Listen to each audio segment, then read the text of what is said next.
Good morning to class 12 commerce. Welcome to economics class. As you know very well, the current chapter which is in progress is Indian economy on eve of independence, and we have discussed various topics. Today we are discussing foreign trade under the British rule.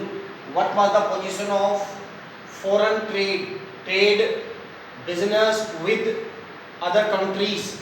First of all, net exporter of primary products and importer of finished goods. What was the position of Indian foreign trade at that time? India was exporter of raw material like silk, cotton, wool, jute, sugar, spices. India जो है, India से ज़्यादा इन चीज़ों का raw material export होता था, and with the help of these raw materials, Britishers were preparing the finished product and it was imported to India. So this was the position of foreign trade at the time of independence: net exporter of primary products and importer of finished product. Number 2, monopoly control of Indian foreign trade. Britishers were having full control on Indian foreign trade. 50% of the total foreign trade was to only Britain. जितना import export होता था उसका 50% केवल अकेले Britain से था. And India became the market of exporter of raw material and importer of finished product. Number 3, surplus trade. The good thing was at that time related to foreign trade, it was India's export were more than import. ये एक बहुत ही अच्छी बात थी कि India के जो export थे वो इंपोर्ट से ज़्यादा थे. There was a surplus था उस समय.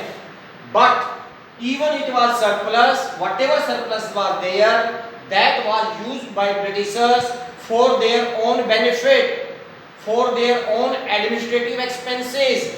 They did not use this surplus for the development of the country.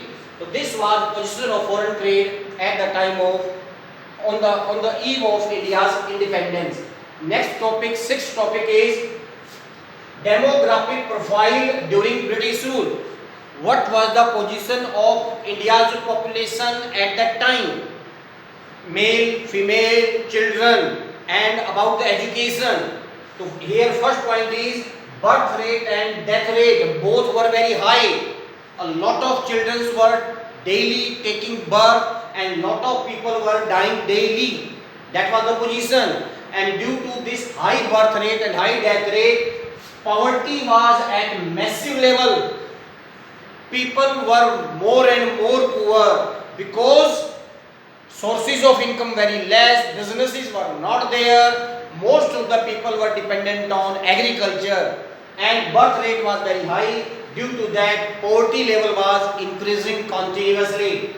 Number 2, infant mortality rate. What is the meaning of infant? Infant means small baby. When they took birth, they are known as infant. So the infant mortality rate was very high. What is the meaning of infant mortality rate was high? It means as children were taking birth, very soon they were leaving this earth. वो जल्दी ही मर जाते थे because of lack of medical facility. Out of 1000 birth, 218 children were dying immediately. That was the infant mortality rate.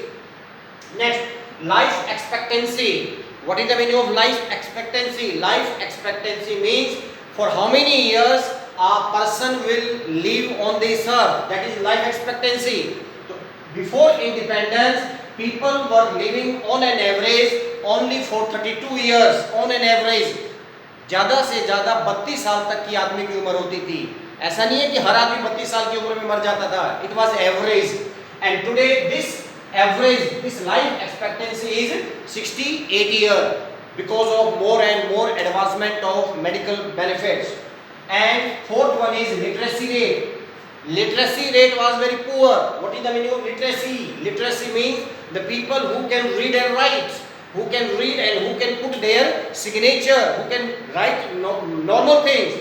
They are known as literate.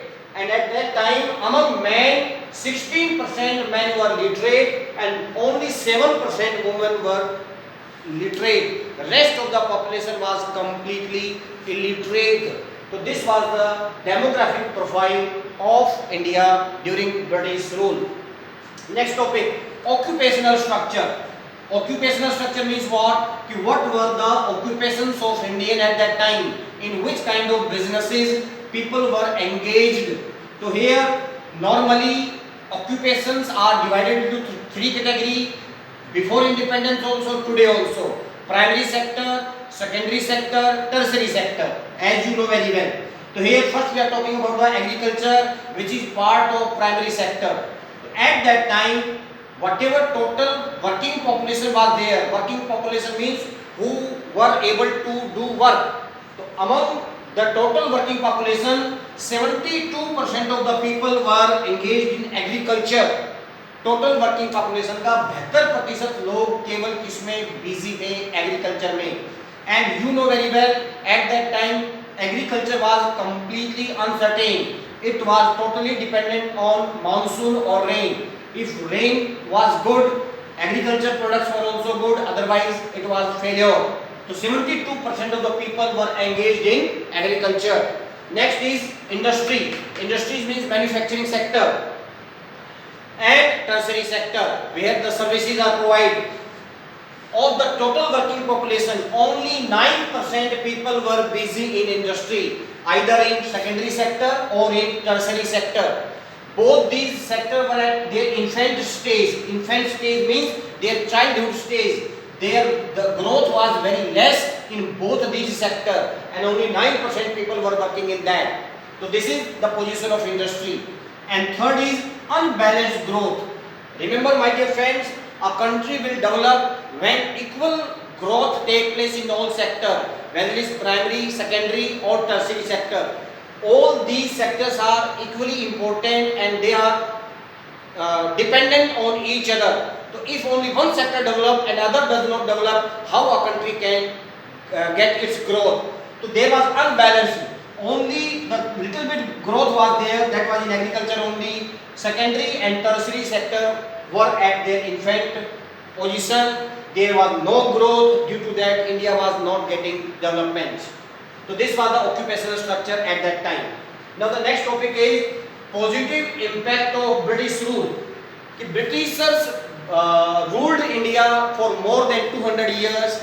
So during their rule or due to their rule in India, whether was there any positive benefit or not to the Indian economy or to the India. Though maximum things were of negative on Indian point of view, but everything has two aspects, positive as well as negative. So due to their Britishers rule, there were some positive aspects were also there. What was those positive aspects? Number one, commercial outlook of farmers. What is the meaning of commercial outlook of farmers? It means earlier farmers were totally doing subsistence farming. They were producing food grain that is only for self-consumption. But due to Britishers, now farmers started thinking, let us produce not only for self-consumption, but let us produce to sell it in market. Let us produce little bit surplus also. It means जो लोगों का, किसानों का जो नजरिया था वो किसकी तरफ भी डाइवर्ट हुआ? कॉमर्शियल की तरफ भी डाइवर्ट हुआ. They were not totally dependent on food grains now. They have started thinking for commercial crops also. Next, new opportunity of employment. As I told in occupational structure, maximum population was busy in agriculture, but due to Britishers, now people were finding employment opportunity because Indian Railway was developed by the Indian Britishers government. Britishers were needed people in their army. They started hiring of Indian people in their army. In administrative work also, people they were in need of Indians, because if they could have brought people from Britain, it was very costly affair. So they were giving opportunity to Indians to get employment. So people got new opportunity of employment due to Britishers in Indian Railway, in administrative work, in Britain Army and all. Next is control famine. Famine means akar. Earlier in India, there were a lot of famines, just I told you, because most of the population was dependent on agriculture, and agriculture was totally uncertain because of monsoon. So when good monsoons were not there, the people were not getting enough food to survive. So that situation is normally known as famine. But due to Britishers, there was control on these famines because of development of Indian Railway, because of the employment opportunities, because of development of railways. Government was able to transfer food from one place to another, people from one place to another. So there were complete control, not complete I will say, but little bit control on famine was there. Monetary system of exchange introduced by the Britishers. Before monetary system, what the people were doing, they were engaged in barter system. What is the meaning of barter system, dear? Barter system means where commodities were exchanged for commodities.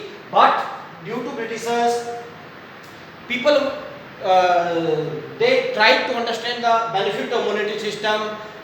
Now they started producing the goods and selling it to the market for money. And when money was there in hand, people were able to purchase anything from the market. So what was another positive impact of British rule? Came monetary system established in India, and now efficient administrative system also developed.